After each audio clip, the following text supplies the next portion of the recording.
नवीन घडामोडी पाहण्यासाठी आपल्या बारामती झटका या यूट्यूब चॅनलला सबस्क्राईब करा व बेल आयकॉन दाबा, म्हणजे ताज्या घडामोडी आपणापर्यंत पोहोचतील।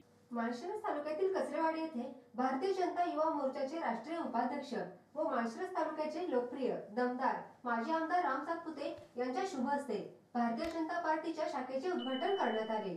यावेळी लोकप्रिय दमदार माजी आमदार राम सातपुते यांचे जेसीबीने पुष्पवृष्टी करून, महिलांनी औक्षण करून हलगीच्या कडकडाटात व फटाक्यांची आतिषबाजी करून जंगी स्वागत करण्यात आले।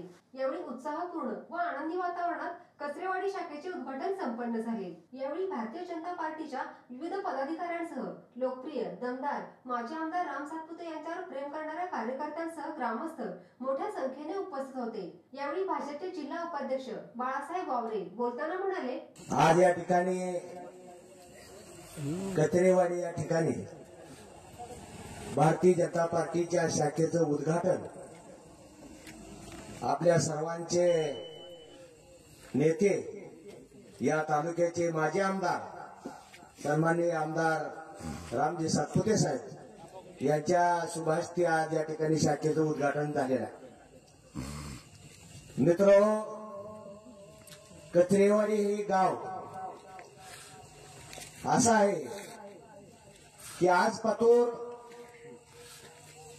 30-35 वर्षामध्ये जेवढ्या निवडणुका झाल्या तेवढ्या निवडणुकांमध्ये भारतीय जनता पार्टीच्या कमळाला सतत लीड देणारं गाव म्हणून कचरेवाडी, तिळवंडी अशी गावं आक्रमक लोक जे आहेत, बोलतील, जे समोर येतील त्यांना होय म्हणतील, परंतु आज पातूर या गावाने विक्रम केला। आमचं सीट येऊ नाही तर नाही येऊ, परंतु कमळालाच मतदान करायचं असा या 10-5 गावामध्ये पहिल्यापासून मित्रो रिवाज ठरलेला।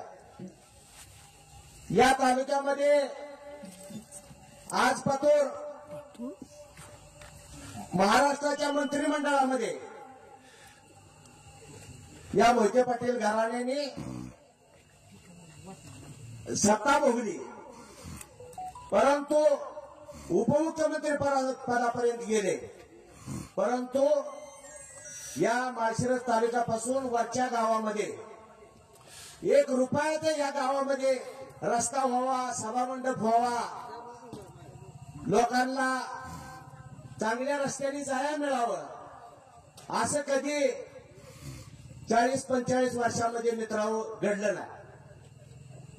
परंतु त्यांच्या घरामध्ये 5-6 वेळा आमदार झाले, दुसरे आमदार 1-2 वेळा झाले, परंतु 5 वर्षाचा कालावधी या आपल्या आमदारांनी काढला ते महाराष्ट्राला दिशा देणारा हा खरं ठरला।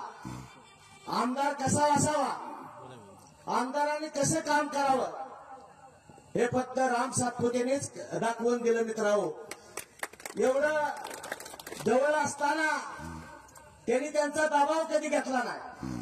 आपल्यासारख्याला ते संघ असताना सुद्धा अडचणी आल्या, परंतु आपल्याला त्यांनी सोडलं नाही, म्हणून त्यांच्या संघ राहून या भागाचा विकास जर केला असेल, आज 5-5, 6-6 कोटी रुपये प्रत्येक गावामध्ये दिलं जर कुणी असतील तर आमदार राम सातपुते यांनी दिलं।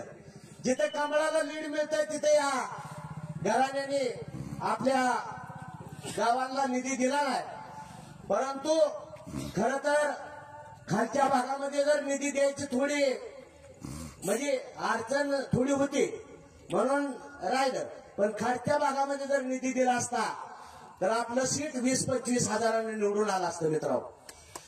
परंतु काय अडचणी होत्या, परंतु आता इथून पुढच्या काळामध्ये जेवढं आपल्या तालुक्यातल्या आमदाराला, खासदाराला जमणार नाही या विकास कामाचा निधीच्या बाबतीत, तेवढा त्या दोघांच्या डबलीनं निधी आपले रामभाऊ सातपुते या तालुक्याला आणल्याशिवाय राहणार नाही।